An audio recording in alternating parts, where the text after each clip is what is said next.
Hello दोस्तों, banks detail में आपका स्वागत है। घर बनाने की ख्वाहिश शायद आप में से हर किसी इंसान में होगी कि हाँ, मैं एक अपना घर बना लूँ या फिर एक फ्लैट खरीद लूँ, एक अपार्टमेंट खरीद लूँ ताकि आप में अपने फैमिली के साथ अच्छे से रह सकें, आपको रहने की दिक्कत ना हो। या फिर आप चाहते हो कि आप उससे एक सोर्स ऑफ इनकम की तरह देखें, जैसे कि आप उसे किसी रेंट पे लगा दो ताकि आपको एक सोर्स ऑफ इनकम बन जाए और आपका अर्निंग पर्पस कंप्लीट हो जाए वहाँ पे। तो दोस्तों, घर बनाना या घर खरीदना लोगों को शायद बहुत ही मुश्किल लगता होगा। इसके लिए वो सोचते हैं कि पहले मैं जॉब में सेटल हो जाऊं, पहले मेरा एक अच्छा सा फैमिली हो जाए, मैं शादी वादी कर लूँ, उसके बाद फिर अपना घर बनाने का सपना को पूरा करूँगा।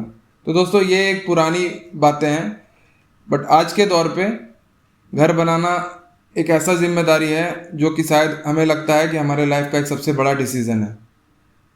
तो क्यों ना इसे हम अपने कम उम्र में ही इस सपने को पूरा कर लें ताकि आगे की जिम्मेदारियों को सरलता से पूरा किया जाए। तो तो चलिए जानते हैं कि आप एक कम उम्र में घर बनाना क्या सही है या गलत है। तो दोस्तों, घर बनाना एक बहुत बड़ा जिम्मेदारी है क्योंकि बहुत सारे पैसे लगते हैं, बहुत सारा समय लगता है, तब जाके आप एक अपना फ्लैट खरीद पाते हो या फिर एक कहीं पे अच्छा खासा एक छोटा मोटा अपने घर के लिए ज़मीन खरीद पाते हो और उस पर अपना घर का कंस्ट्रक्शन वगैरह करा पाते हो। तो इसके लिए बहुत सारी प्लानिंग की भी ज़रूरत पड़ती है और बहुत सारा समय लगता है क्योंकि हर चीज़ को बारीकियों से देखा जाता है। इसमें आप किस तरीके का ज़मीन चाहते हैं या किस तरीके का फ्लैट चाहते हैं, कौन से बायर से खरीदे, कौन से ब्रोकर से ले, या कैसा बना हुआ है, मेरे लायक है या नहीं है, उसके लिए मेरे पास कितने पैसे हैं, कितने पैसे लगेंगे मुझे कितने BHK का फ्लैट लेने के लिए या कितना बड़ा ज़मीन लेने के लिए। ये सब बहुत सारी चीज़ें हैं जो आपको ध्यान रखना पड़ता है जब आप एक घर खरीदना चाहते हैं। तो चलिए जानते हैं कि आप अगर कम उम्र में एक घर बनाते हैं तो ये कैसे पॉसिबल हो सकता है।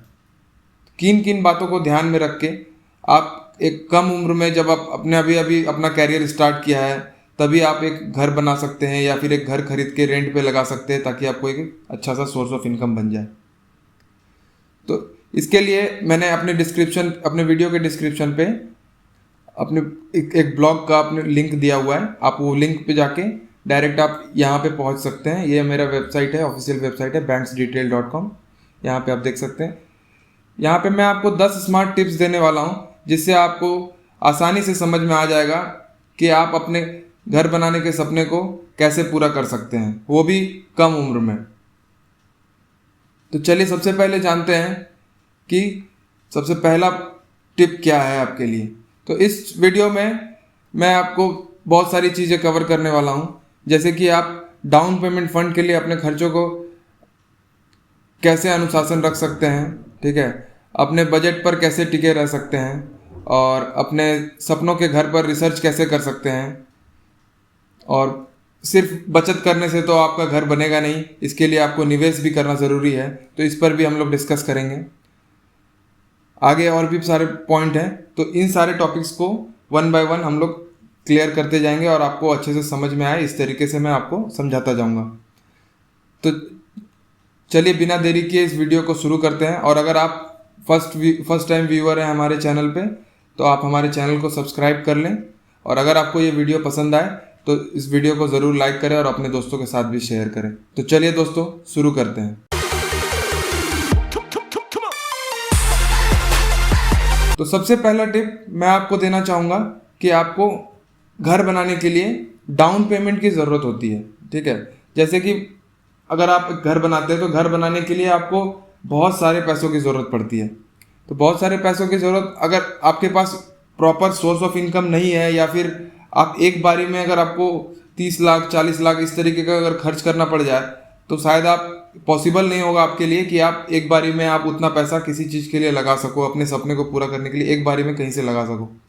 तो इसके लिए आपको बहुत सारे बैंक होम लोन्स प्रोवाइड करते हैं। तो उसके लिए होम लोन लेने के लिए आपको एटलीस्ट डाउन पेमेंट करना पड़ता है, ठीक है।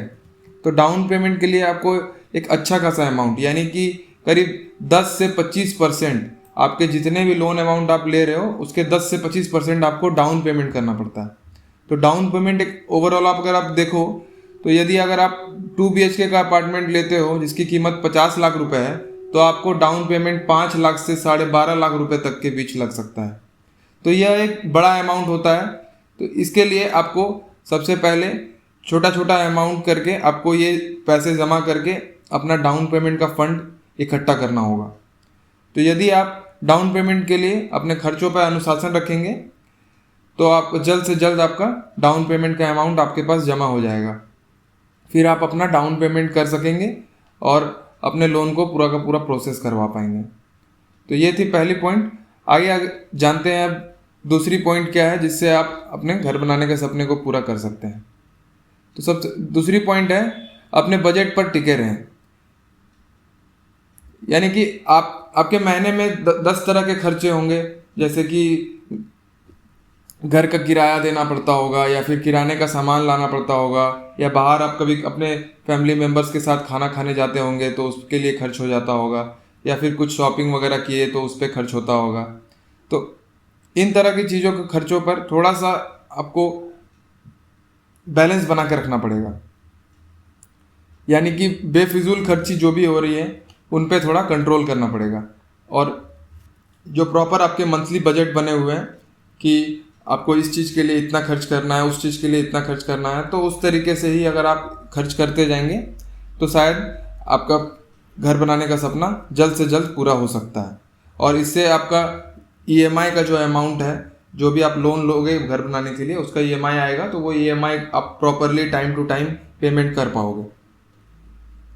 तो इस तरीके से आप अपना घर बना दूसरी पॉइंट को आप समझ सकते हैं कि अपने बजट पर आप कैसे टिके रह सकते हैं।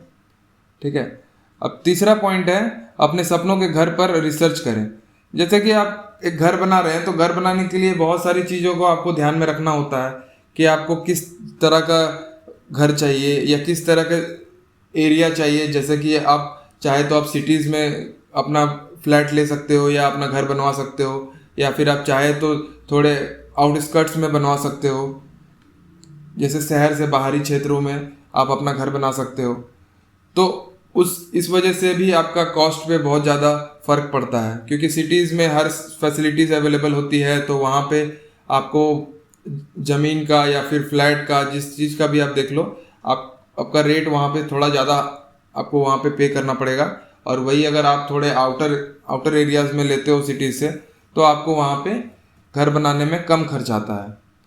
और चलिए इस तरीके से आप ये भी देख सकते हैं कि आपके घर पे कितने मेंबर हैं, आप उनके अनुसार आप इससे ये डिसाइड कर सकते हैं तो कि आपको 1 BHK फ्लैट चाहिए, 2 BHK फ्लैट चाहिए या 3 BHK फ्लैट चाहिए, या फिर कोई बेहतरीन सा कोई बंगलो चाहिए।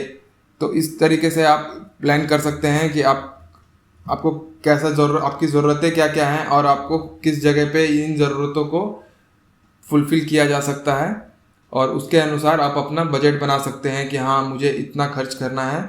और अपने बजट बनाते हुए आप उस पर प्रॉपरली बढ़िया से रिसर्च कीजिए, क्या डिफरेंसेस आ रही हैं, क्या प्राइस में मुझे कहाँ पर आपका कॉस्ट कटिंग हो सकता है, कितने आपको क्या आपकी ज़रूरतें हैं, और सारी कुछ इस तरीके से छोटे छोटे चीज़ों को डिस्क्लोज करते जाइए अपने पास और नोट डाउन करते जाइए कि हाँ मुझे इतने चीज़ों की ज़रूरत है और इतने अगर मैं खर्च करता हूँ तो मुझे अपना जो भी घर बनाने का सपना है वो मैं पूरा अच्छे से कर सकता हूँ।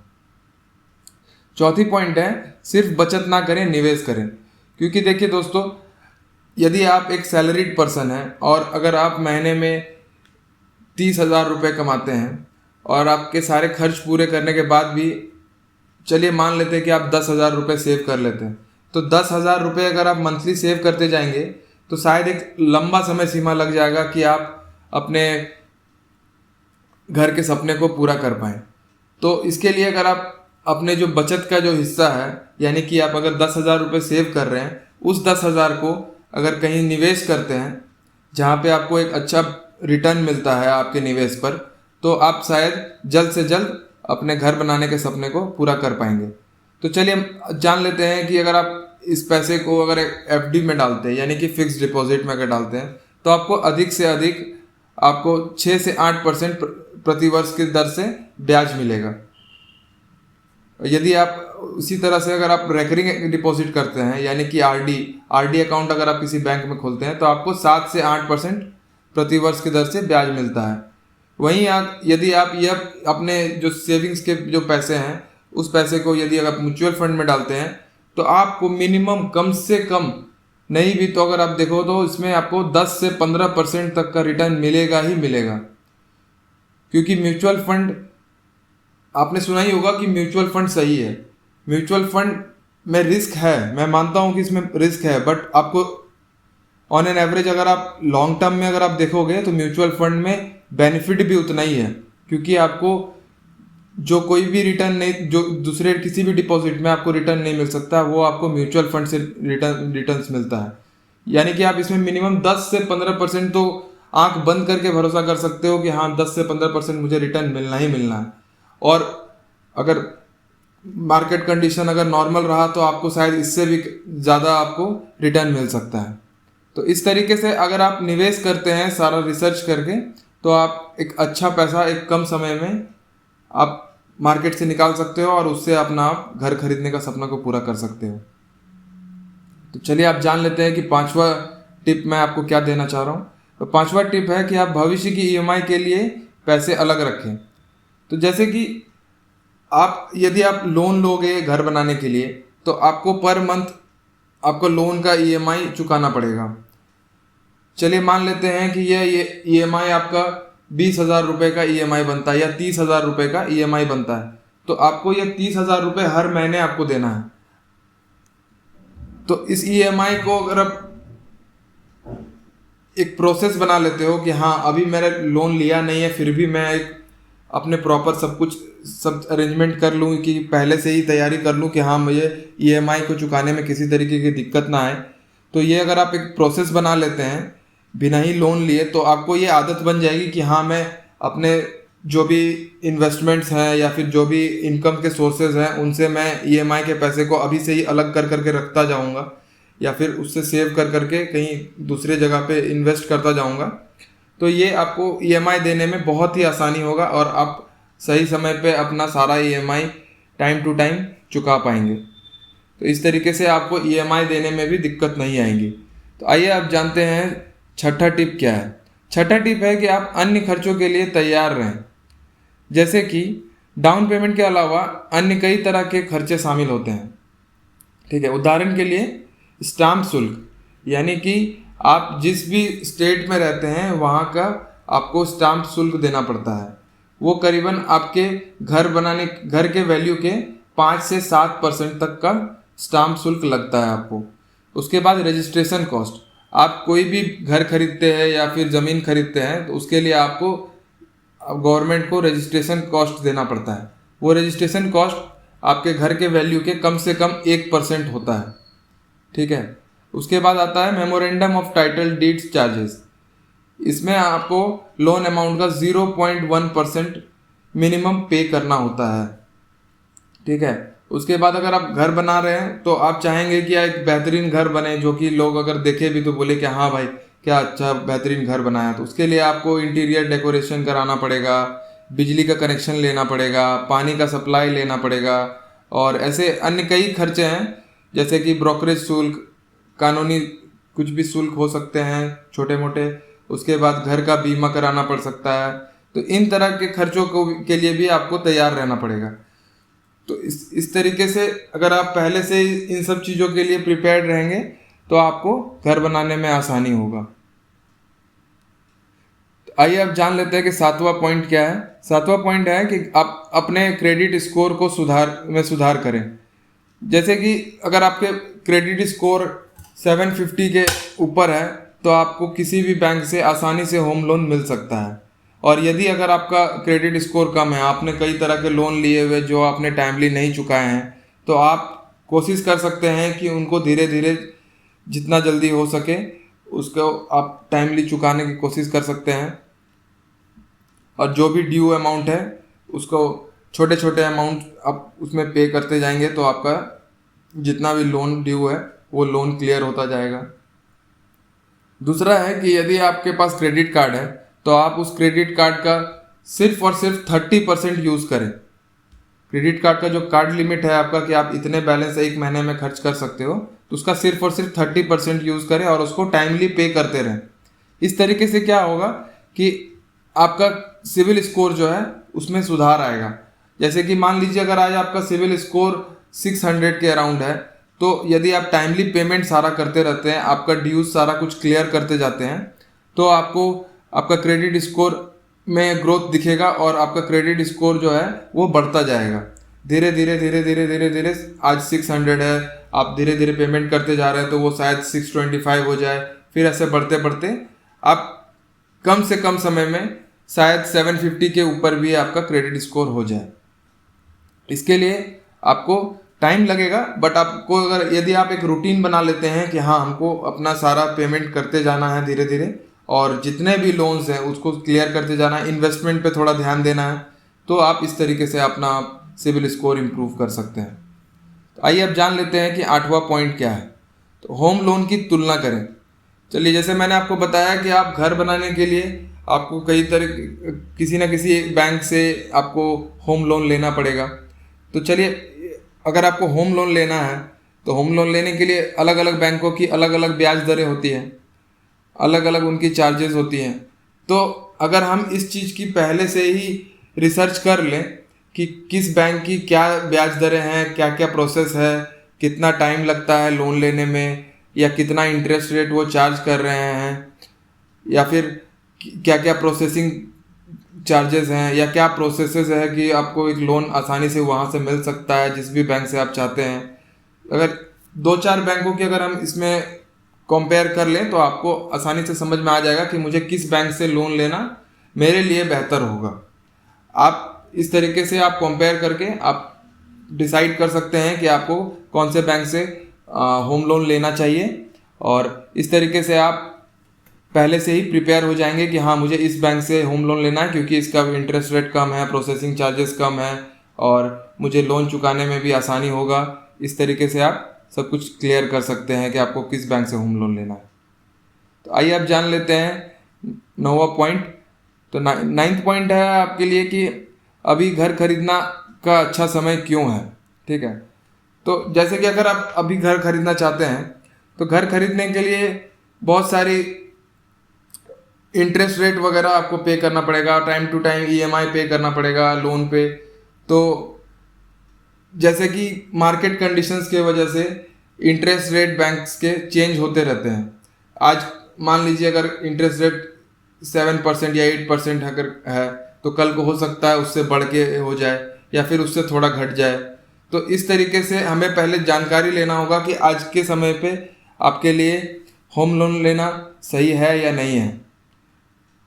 हो सकता है इस महीने इंटरेस्ट रेट कुछ है, अगले महीने कुछ बढ़ के हो जाए या फिर कुछ घट जाए।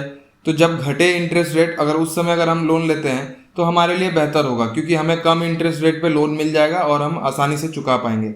और वहीं अगर हम ज़्यादा इंटरेस्ट रेट पे होम लोन ले लेते हैं तो हमें ज़्यादा पैसे EMI में देने होंगे। तो इस वजह से यदि अगर आप देखें तो आप अगस्त 2021 में रेपो रेट 4% है। रेपो रेट एक ऐसा रेट है जिसके वजह से बैंक्स अपने पॉलिसी रेट में चेंज करते हैं। Bank repo rate policy rate एक ही चीज़ है और बैंक अपने जो इंटरेस्ट रेट है उसके अकॉर्डिंग डिसाइड करते हैं रेपो रेट के अनुसार। तो रेपो रेट डायनेमिक होता है और ये चेंज होता रहता है। इस महीने कुछ है, अगले महीने कुछ बढ़ के हो सकता है या अगले महीने कुछ घट जाएगा। इस तरीके से चेंज होता रहता है। तो आप वहाँ पे आप देख सकते हो, इसके बारे में जानकारी ले सकते हो कि आपको अभी करंट रेपो रेट क्या चल रहा है। आप उसके अकॉर्डिंग डिसाइड कर सकते हो कि अगले महीने रेपो रेट बढ़ सकता है या घट सकता है। उसके अनुसार अपना होम लोन की आप तैयारी कर सकते हो कि आपको किस मंथ में लेना है और कब लेना है, कैसे लेना है। ठीक है, इस तरीके से आप अपने लोन अमाउंट में अच्छा खासा कटौती कर सकते हो और आपको कम से कम लोन का रीपेमेंट करना पड़ेगा। तो चलिए अब जान लेते हैं आखिरी पॉइंट जो आपके लिए शायद बहुत ही ज़रूरी होगा। तो आखिरी पॉइंट है कि टैक्स बेनिफिट भी है। जैसे कि अगर यदि आप होम लोन लेते हैं तो होम लोन चुकाने में टैक्स की कटौती का लाभ मिलता है। इनकम टैक्स एक्ट की धारा 24 के तहत आप अपने होम लोन पर चुकाए गए ब्याज पर हर एक फाइनेंशियल ईयर में 2 लाख रुपए तक का दावा कर सकते हैं।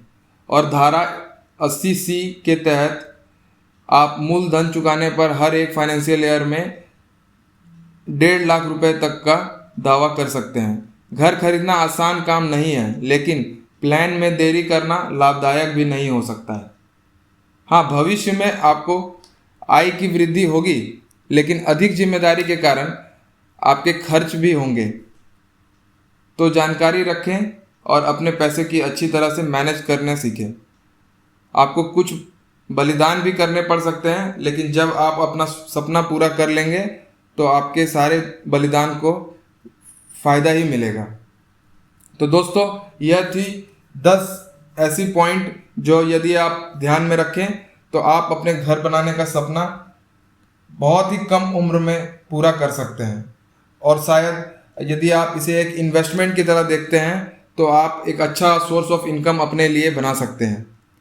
तो यदि दोस्तों आपको यह वीडियो पसंद आई हो तो अपने दोस्तों के साथ शेयर करें और इस वीडियो को लाइक करें। और यदि आप हमारे चैनल पर नए हैं तो इस चैनल को सब्सक्राइब भी कर लें। धन्यवाद।